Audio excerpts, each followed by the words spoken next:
Hi, my name is Katie Ray. My son Jackson Ray, we call him Jax, is our CDH champ. He is 2.5 now, almost 3, which is crazy to think when we think back all we've been through with his diagnosis and his NICU stay and everything. It's just mind-boggling sometimes to see how far he's come. We first learned about CDH, the very first time we heard those 3 little letters was at my 20-week anatomy scan. My husband didn't even go with me because we had some complications prior to that we were ruling out, which we were able to rule out by then. So we thought there was nothing wrong. 20-week, we're just going to confirm he's a boy, and simple. So I went in and, had my ultrasound. We confirmed he was a boy and we thought everything was great. And then the doctor came in and said, something is definitely different with your son's anatomy. We're not really sure if he has a hole in his lung or if he has something else going on. He might have CDH.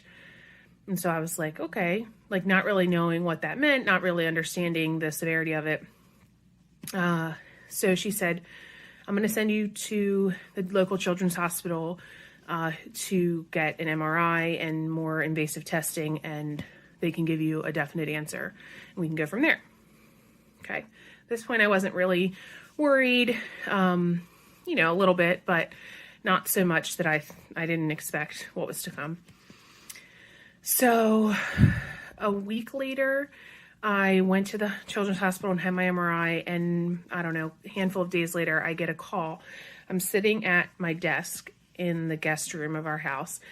I answer the call, and I'm watching my then toddler, Rosie, color on the wall with a blue marker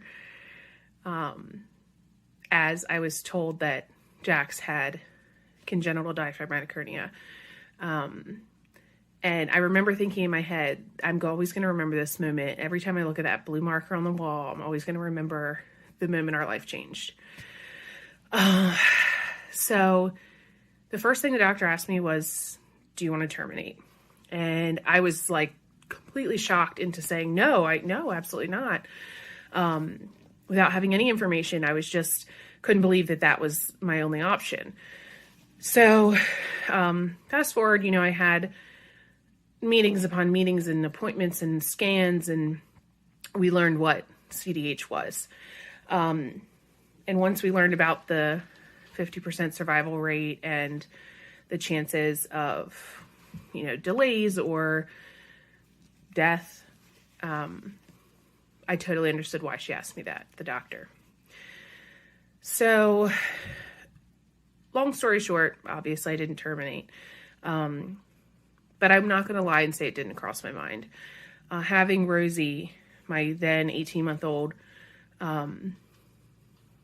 she was the light of our lives. I mean, she still is, but, we couldn't imagine bringing a complicated situation into her life. We didn't know Jax yet, and we were very worried that Rosie's life would be completely upended.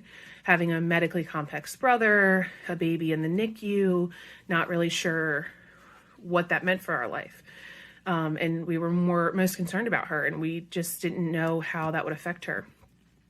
But in the end, we decided we would rather have 30 seconds with Jax than a lifetime of wondering what if we hadn't terminated. So we pushed forward, and I convinced myself that I had to have a positive attitude, because if I didn't have a positive attitude, how could I expect him through my belly to also have a positive fighting attitude? I know that sounds silly, but I really think it was a big factor in his fight. So when we scheduled our birth at Children's Hospital Philadelphia, which is about an hour and 15 away from us.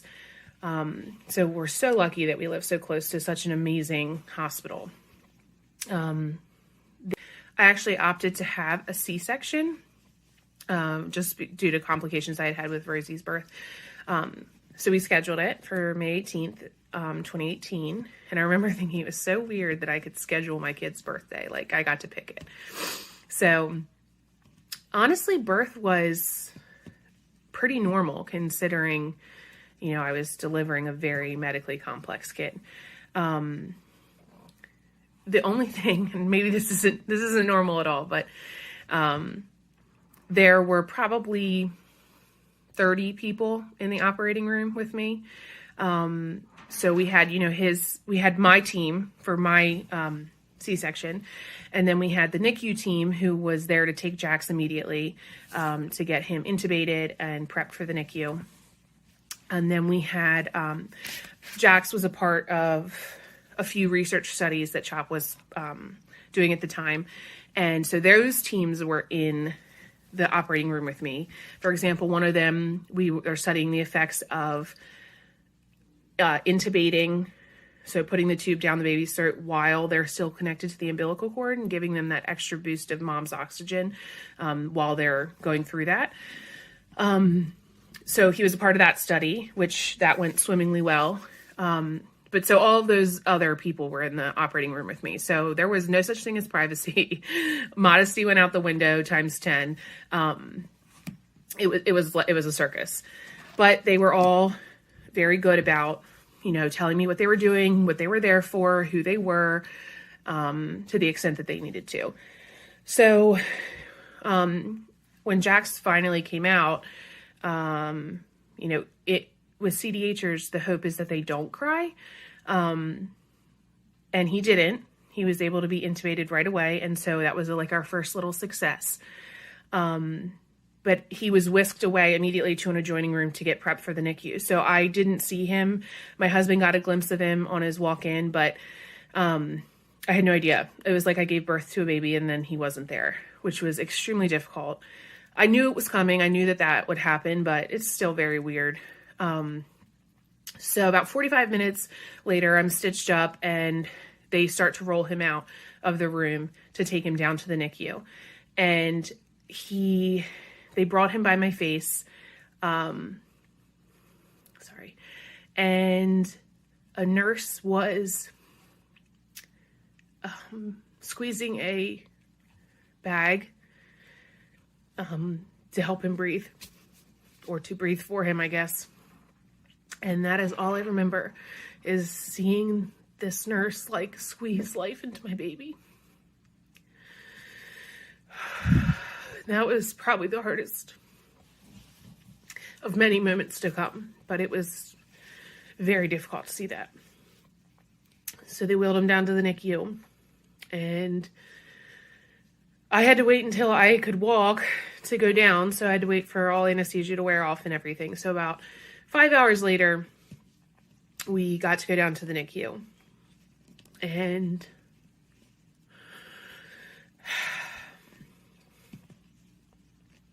the first time I saw him, I threw up. And it was the most visceral reaction I've ever had to anything in my life. It was just seeing him attached to all those wires and essentially not breathing on his own was something no one can prepare you for. So it was a really hard moment for us. There were so many people in the room with him. It was almost difficult to even, say hi to him. So we didn't stay long. We went back upstairs and I began the process of mothering a baby that wasn't with me. So pumping, dealing with all of the afterbirth without the joy of having the baby next to you. So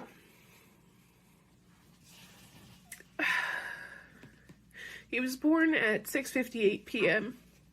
on Friday night and about 5 in the morning on Saturday. we're sleeping, and I hear my cell phone ring. And I think, hopefully it's nobody important, but I physically can't get out of bed and my husband's asleep. So then I hear our room phone ring. And that's when I knew something was wrong. So again, I couldn't get out of bed, and my solidly sleeping husband didn't hear the phone. So the nurse comes in and she says, Matt, to my husband, Matt, they need you in the NICU right away. So we thought that was kind of weird. If it was, if he wasn't going to make it, don't you think they would ask both of us? But still, it seemed very urgent. So Matt goes down, and he's gone for probably 30 minutes. And he comes back up, and he says, the doctor walked up to me and said, I need permission to save your son's life. I need permission to do whatever it takes.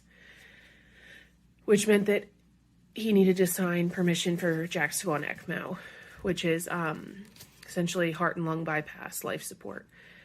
So it was something that we were dreading. We knew his chances, being a right CDH, we knew that they were very high of going on ECMO, but, we still had hope that maybe he would be stronger. So Matt's, he said, do I have any other options? And the doctor said no. So he obviously signed the paperwork, and Jax was put on ECMO within 12 hours of being born. So the NICU in and of itself was an experience that you could never fully describe to someone unless they've been there. In the beginning, I felt like I was in the way all the time. Like, I felt like this is my baby, but I shouldn't touch him. I shouldn't, I shouldn't sit too close to him because the nurses need to get to him and that kind of thing. It was very, very weird. It was very hard to form a connection with him, knowing, feeling like I shouldn't be there. But the nurses in CHOPS NICU are absolutely phenomenal. I love them all. And they made it so that I felt comfortable very quickly. But until he was off ECMO, he really couldn't move. He was sedated. And he was on ECMO for 13 days. So 13 days of just seeing my lifeless little boy, fighting to stay alive, completely doped up, was really hard. I learned, it took me probably a week to figure out like how I could touch him, like his little hand or his forehead, without disrupting any wires or tubes. You never know when it's first time. But so 13 days he was on ECMO. So he got off ECMO on his due date, May 31st. And I remember them telling us, okay, he's going to come off ECMO today. And I was like, maybe we should just leave him on a couple more days. It became like a lifeline for us. It was once we knew the numbers and we knew, his pattern and how he was developing on ECMO, it felt very comforting to know that it was like his fallback. But he told us, via his numbers, he was ready, and the doctors believed that. So they did the surgery to remove his ECMO. And I remember there was a little boy across the hall from him who, you don't know stories of other people in the NICU unless you talk to the parents, but I did know he was coming off ECMO that day too. So all four of us were sitting in the waiting room together, just kind of like hoping that both of our outcomes were positive. And they were. So he came off ECMO, and from there he soared. I mean, I had never seen a kid fight like this kid. He had his repair surgery at 3 weeks old. So up until this point, we hadn't kissed him, and we also hadn't held him because we felt so nervous about giving him any germs or whatever. This was even before COVID, so we were even still nervous. But the day of his surgery, I remember saying to my husband, I'm not letting my baby boy go into surgery without giving him his first kiss. So we both kissed him, and the surgery was excruciatingly long. I think our surgeon estimated like 3 hours, and it ended up being closer to 6 or 7. And my parents were there and our daughter was there. And so it was a long day of just hoping and praying that everything went well. So I remember seeing his surgeon walk out of the NICU, and my heart just dropped because his surgeon is so stoic and very straight-faced, doesn't really, he smiles, but he's just very all business. And I remember seeing his face and thinking, of all times for him to smile, this would be the time to smile if it was good news. So why isn't he smiling? That he came around the corner and he said, okay, he did amazing. You know, he's fantastic. And we joked, okay, he's ready for Harvard. And our surgeon said, no, he's ready for Princeton, which was his alma mater. So that was kind of funny. And so after his surgery, he did get repaired with a Gore-Tex patch,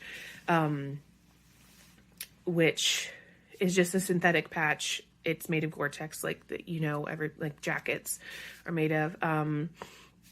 He didn't have enough diaphragm to cover the hole with his skin, or with his muscle, I mean. So he does have a Gore-Tex patch, but his surgeon is extremely confident that it's not going anywhere, even though the chances are higher that he will reherniate with a patch.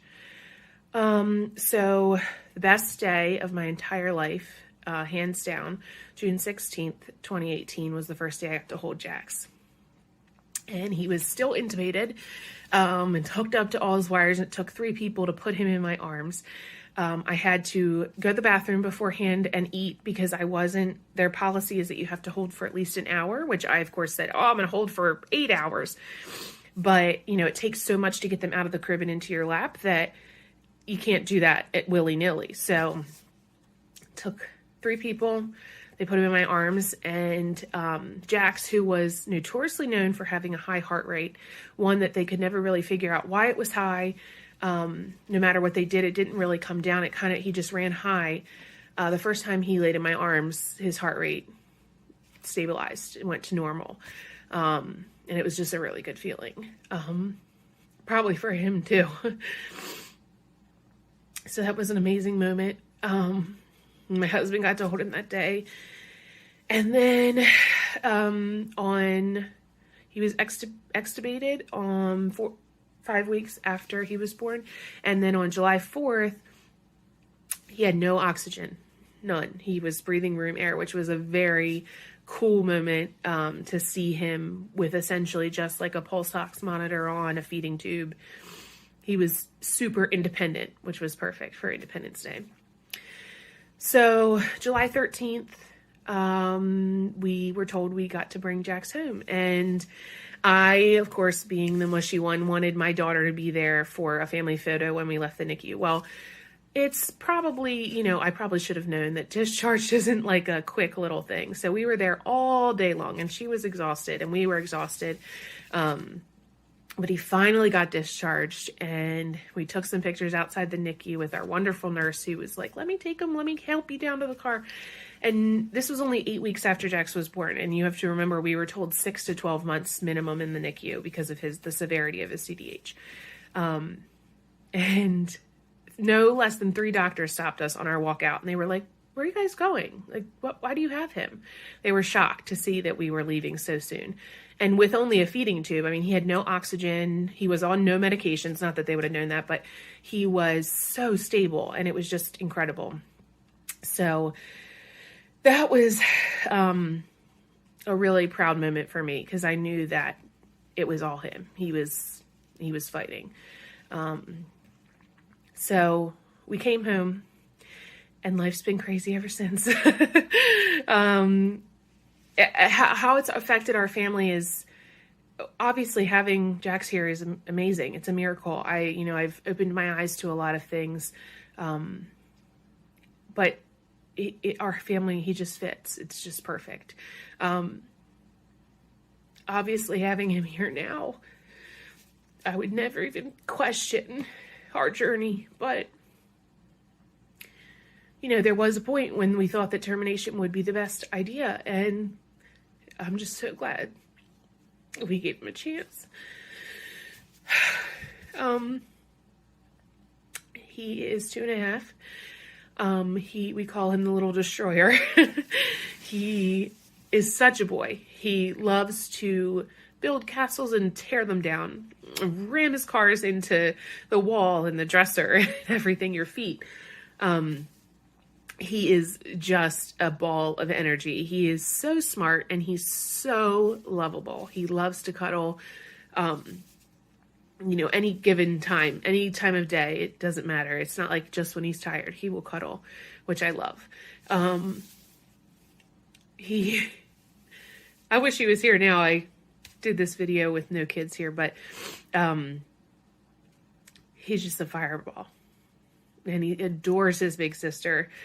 And he is such an animal lover. We have 2 dogs and 3 cats, and if it were up to him, we'd have a zoo. He loves animals. And he's doing so well. Flu and cold season is difficult. If he gets a cold, it typically turns into a hospital stay for us, just to get some oxygen support. He still only has really one good lung. His right lung is still not inflating as much as we'd want it to, but he has a lot of time for his lungs to grow. And honestly, if you didn't see his scars, you wouldn't know that there was anything wrong with him. He tires a little bit easier than other kids, but he is right up there. He wants to do everything with the big kids. He wants to be a part of everything. And we don't limit that. We want him to do that as well. So, our hospitalizations, thankfully we have close children's hospitals. They're always usually pretty quick. We know exactly what he needs. We get in there, we get out, and he's over the cold. And that's hard, especially having Rosie and us having to be gone, if we're hospitalized. But it's Jax, and I would have 1,000 hospitalizations if it meant we had him. So, in terms of CDH International, they have been so helpful to me in making me feel less alone. I don't know what it is about parenting, and honestly, anything in my life, when I feel like there's other people in the same boat as me, I feel so much better. It makes me feel not alone and makes me feel like others are going through it. So I strive as a mom to be very open and honest on social media platforms about my parenting struggles. I'm the first to tell you when I fail. Because I feel like it is such a toxic environment to feel like everything's perfect all the time. So CDHI, they always are posting journeys of kids, Jax's journey or Megan's fundraiser or what have you, say a prayer for this angel CDHer. And I feel like that really helps me just recognize that there are other families out there going through the same thing, because CDH is so unheard of and it's so rare that it's hard to find families sometimes. If you don't know where to look, it's hard to find other people who are going through the same thing. So that's been super helpful. And the app, which I love, because I'm definitely more of an app person, is great. It has easy to access information. It's right at your fingertips. I absolutely love it. And I wish every organization would have an app like that. So I'm a huge fan of that. And in terms of, volunteering or donating to support families like ours, first of all, from the bottom of my heart, thank you. If you've ever donated or volunteered your time or even just asked questions about what's going on with Jax, seriously, from the bottom of my heart, thank you for that. There are so many complexities that come along with CDH. And like I said, even once, you're repaired, CDH is a lifelong battle, whether it be a cold or a respiratory illness, it's going to be 10 times worse for them. So having support means, having access to certain medical things that we might need. For example, when he was on an NG tube, we always had to buy Tegaderm, which is the tape that goes on his face, and it's so expensive. So, the people who were supporting us through that, it was more helpful than anyone would ever know. But I just feel like it's so important to support families like mine, but also, other CDH families, because it's very easy to feel very isolated, and it's easy to feel alone, especially when you go to a hospital that isn't your home hospital, or you go to a hospital that's not your CDH hospital and they have no idea what CDH is. Or you talk to a pediatrician and you say, oh, my son has CDH, and they say, what's that again? And you have to explain to a doctor what CDH is. And you almost feel, even though you know your stuff clearly because you've been through it, you almost feel like you're making something up, which you're clearly not, but it can be very isolating. So just being there to support and, learn about CDH and listen to people and listen to telethons like this or read posts about it, it just makes us feel heard. And I know when Jax is older, that's going to make him feel heard as well. So I will use any platform I can to educate or, spread awareness about CDH and the repercussions and everything that goes along with it, because I want my son to one day, say, hey, I have CDH, and everyone know what that is, and everyone know why it's important to fundraise and donate and do more research. So, but anyway, he's definitely going to have some really good icebreakers when he's older. He's going to have some pretty cool scars to show. And our family has never been stronger, honestly. So we're so happy to have Jax. I'm so happy to have CDHI and this community. So thank you for your time, and thanks for listening.